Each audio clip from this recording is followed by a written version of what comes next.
Kita ini ngomong apa tuh? Pamer gitu. Wah. Pendong ya.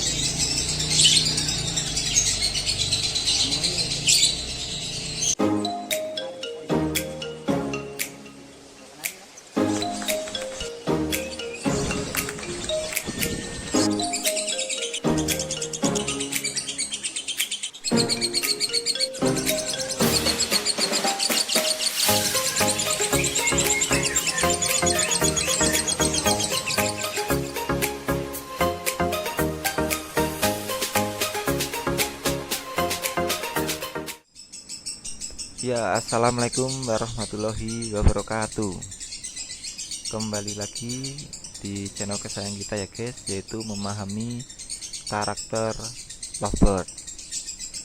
Untuk kesempatan hari ini saya akan membagikan untuk pengalaman saya kembali untuk merawat lovebird. Jadi saya di sini untuk rawatan harian saya. Ini adalah pengalaman saya ya guys. Jadi tidak berniat menggurui, tidak berniat atau beranggapan seperti saya paling benar atau paling bisa. Namun ini hanya membagi pengalaman saya, khususnya untuk pemula.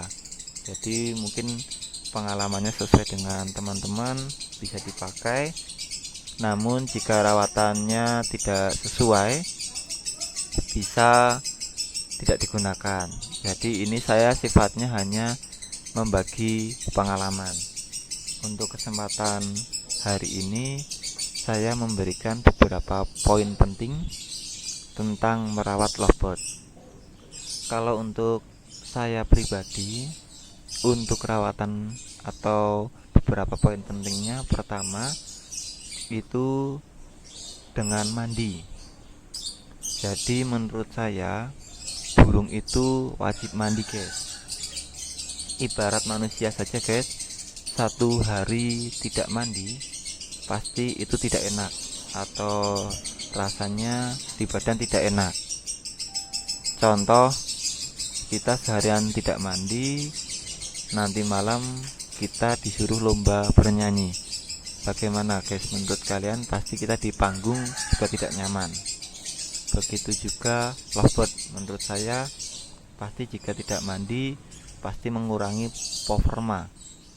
Dan menurut saya juga kalau mandi itu bisa mengatur atau menstabilkan birahi atau emosi. Jadi maksud saya poin pertama mandi itu, burung menurut saya wajib mandi. Walaupun mungkin mandinya ada yang basah kuyup, hanya mandi secukupnya, atau mungkin mandi dengan cebuk, mandi sendiri. Yang penting mereka mandi guys, kalau menurut saya. Jadi saya pribadi, burung itu wajib mandi, dikeluarkan, semprot embun.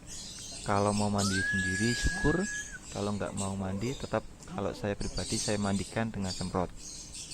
Itu poin penting pertama. Yang kedua, jemur. Kalau saya pribadi untuk burung lovebird itu wajib jemur. Ada yang bilang jangan dijemur, jemur kenceng. Kalau saya pribadi nggak ada salahnya, tapi kalau saya wajib jemur. Jadi yang membedakan hanya kadar waktunya. Burung yang suka jemur itu saya jemur bisa 1 sampai 2 atau 3 jam. Kalau burung yang tidak suka jemur, saya juga tetap wajib jemur, tapi mungkin penjemuran hanya 10 menit atau 15 menit. Jadi kalau saya itu ya guys, untuk poin pertama mandi, yang kedua itu jemur, yang ketiga atau tidak kalah pentingnya, ini kembali ke habitat lovebird. Lovebird itu habitatnya koloni atau bersama-sama. Jadi kalau menurut saya burung lovebird ini harus di koloni.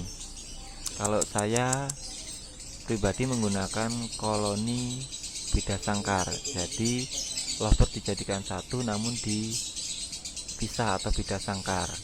ini saya ambil atau adopsi dari rawatannya Om Aris Excellent Bird di Jogja ya guys. Halo Om Aris, ini saya membagikan rawatan Om Aris. Jadi beberapa vlog saya rawatan harian, settingan dan lainnya terus terang saya adopsi atau itu ilmu atau pemahaman dari Om Aris. Karena saya sempat main ke tempat Om Aris, melihat rawatannya, melihat vlog juga, itu saya mengadopsi atau rawatan saya kurang lebih hampir sama dengan Om Aris Excellent Bird dari Jogja. Jadi itu yang ketiga tadi adalah koloni. Ibarat burung di single bisa gacor atau bisa konslet, itu mungkin bisa saja guys, 1-2 burung mungkin bisa, atau kita juga tidak tahu rawatan sebelumnya bagaimana. Tapi ibarat burung semua di single, disendirikan, satu ruang satu bisa gacor atau konslet, mungkin di dunia ini atau di Indonesia khususnya lovebird konslet banyak guys, atau nggak mahal. Karena menurut saya pasti di seluruh Indonesia pasti ada yang satu rumah hanya memiliki satu burung lovebird, dan itu mungkin banyak yang memiliki hanya satu. Kalau memang hanya satu atau disendirikan itu bisa gacor dan konslet, pasti lovebird yang di orang lain satu rumah satu burung harusnya itu konslet. Namun ternyata menurut saya juga tidak semuanya konslet kan guys. Jadi menurut saya disendirikan atau di single itu bisa, namun menurut saya kurang maksimal. Tetap harus di koloni karena itu mengurangi kepo, melatih gacor, dan bisa cepat minor menurut saya atau menuju konslet. Karena kalau kita single terus, nanti jika ketemu burung itu nanti jadi faktor atau emosinya naik, burung hanya kuek-kuek. Sedangkan lovebird gacor atau konslet itu cenderung pendiam, tenang, dan dia gacor. Itu ya guys. Jadi poin penting saya ulangi, pertama, burung kalau menurut saya harus mandi. Kalau tidak mau mandi dimandikan, disemprot. Kalau mau mandi sendiri bisa biarkan saja. Yang kedua, wajib jemur kalau menurut saya. Tinggal kadarnya dibedakan. Jika nggak suka jemur hanya 10 menit atau 15 menit, yang suka bisa jemur kencang. Yang ketiga, di koloni. Jadi kalau menurut saya wajib di koloni guys, agar melatih gacor, mengurangi kepo, agar cepat tenang, cepat nagen. Karena jika burung cepat tenang atau nagen, itu juga cepat gacornya. Karena lovebird jika kebanyakan kuek-kuek, naik turun, nakal, ngering, itu lama gacornya menurut saya guys. Jadi 3 poin itu ya guys untuk yang saya bagikan atau poin penting menurut saya hari ini. Nanti jika ada rawatan atau settingan pertanyaan yang lain bisa ditanyakan, dan jangan lupa di subscribe, komen, like, dan di share ya guys, agar saya lebih semangat untuk membagikan rawatan lovebird atau rawatan burung khususnya lovebird ini. Jadi untuk itu saja yang saya bagikan hari ini, kurang lebihnya mohon maaf. Assalamualaikum warahmatullahi wabarakatuh.